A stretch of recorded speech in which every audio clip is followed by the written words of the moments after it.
Welcome to Let's Talk, and today I'm going to give a brief sort of tutorial with highlighting and how I do it. It's not the only way to highlight, I just like the way that I do it. It seems to really make the models pop because of um, I only highlight from one angle as much as I can. I try and just hit the models from the front. So basically, all of the highlighting is in this direction. I won't highlight much on the back. I'll just pick out certain edges and things. And I don't want to highlight all the way around every single piece. You just want to highlight little amounts of things. You don't need to go all the way around an edge. You just need to give the implication of those edges to really make them pop and really make it bring it out. The benefit of only highlighting from this one direction is that it helps draw the eye into your model so that people want to look at it from the front, and that way they don't get too distracted by looking at the back side, which isn't a bad thing. If you do want to highlight everything, absolutely you can. This technique is just pretty basic. I'm not actually going to be showing the technique because I couldn't get my camera to work that way, but basically what you'll do is you'll take a finer tipped brush, right? This has no paint on it, but and you drag along with the tip of the brush, you drag along just the edge of things, okay?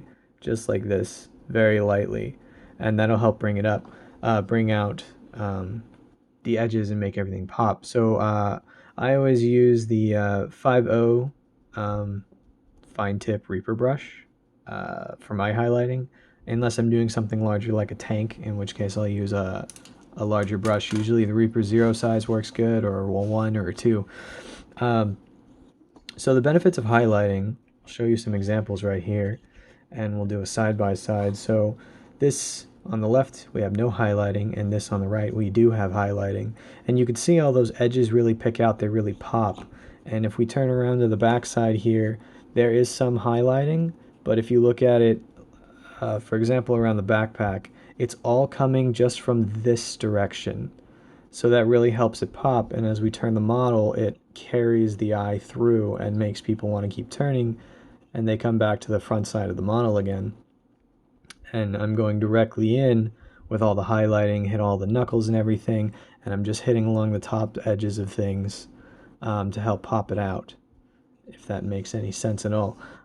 Just giving a couple more examples. These two I just did this evening, so you can see just how the highlighting really pulls those edges and really makes everything pop. And again, you can see on the back on this side, I'm just hitting the tops of things, the edges of things. I'm not really hitting all the way around because it just becomes a cluttered mess. The eye doesn't know where to focus. Everything is bright, everything pops, everything is brilliant.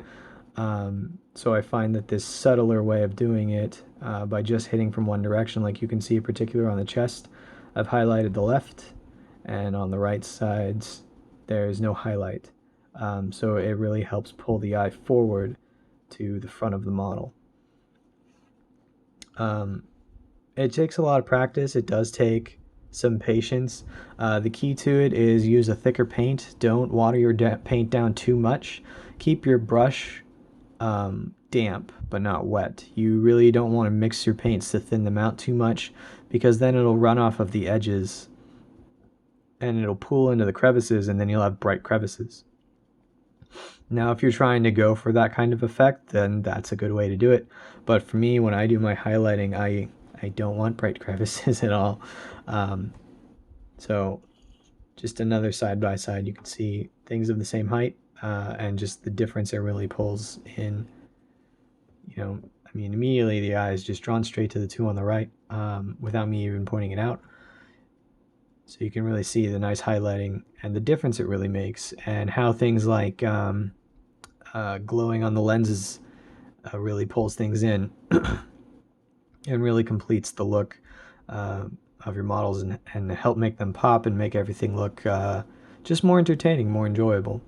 Now, are these models on the left good? Absolutely. Are they tabletop ready? Yup, you got your 3 colors. They look great. They have a nice wash on there, just a dark wash. They don't have any eye lenses painted because I usually do that in my highlighting step, but even just with the basic wash, you do have some highlighting, some lows and highs on your paint. So this perfectly acceptable. You know, you could play with that and it would probably be slightly better than tabletop quality.